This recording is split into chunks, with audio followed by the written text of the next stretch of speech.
आज तालुका काँग्रेस कमिटीचे अध्यक्ष, माजी सरपंच, माझे परममित्र माननीय शिवदास रेंडे पाटील यांचे वडील माननीय रामचंद्र तुळशीराम रेंडे गुरुजी यांना भेटीस्तव आलो असता ते वाचनात अदंग होते. खरं म्हणजे सरांचं वय आता 87 वर्षाचं आहे. त्यांनी 38 वर्ष अध्यापन कार्य केलं. सेवानिवृत्तीला 28 वर्षे झालीत.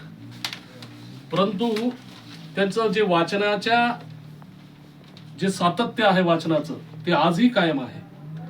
वयाच्या 87व्या वर्षी त्यांची नजर जरी थोडीफार क्षीण झाली असेल, परंतु वाचनाची ओढ जी आहे त्यांची आजही कायम आहे. दिवस उजाडल्या सरशी त्यांना दैनिक लोकमतची आठवण होते आणि या संपूर्ण कारकिर्दीमध्ये, संपूर्ण आयुष्यामध्ये दैनिक लोकमतशी त्यांचं जडलेलं नातं, त्यातले अग्रलेख, त्यातल्या बातम्या, दिवसभर अर्धा वेळ दिवसाचा वाचत बसणं हे त्यांचा शिरस्ता झालेला आहे. आणि आजही नजर तीक्ष्ण झालेली असताना देखील वाचनाचं जे सातत्य आहे, वाचनाच्या सातत्याची जी सळसळ आहे अजूनही अबाधित आहे, ताजी तवानी आहे. खरं म्हणजे रेंडे गुरुजींनी अनेक पिढ्या घडवल्या. चंदना समान आपली काया अध्यापन कार्यात झिजवली.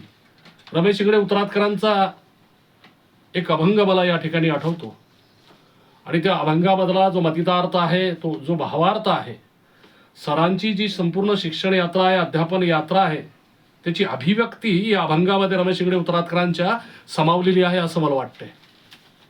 इतुकीची बळ अंगी यावे फक्त खडूतून रक्त उतरावे.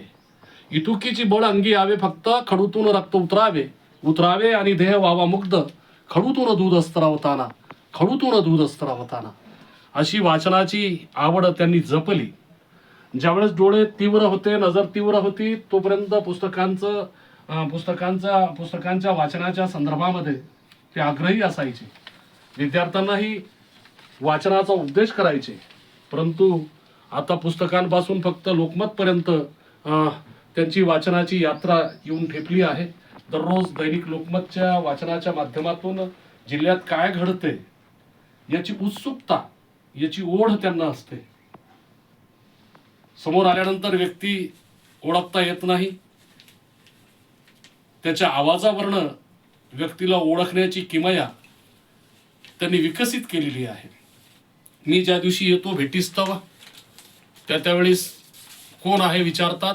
ज्यावेळेस माझा आवाज त्यांच्या कानावर पडतो, चेहऱ्यावर प्रसन्नतेचे भाव उमटतात, एक उत्सुकता निर्माण होते आणि लगेच राही आहे का असा शब्दोच्चार, त्यांच्या मायाळू शब्दोच्चार त्यांच्या तोंडावाटे बाहेर पडतो.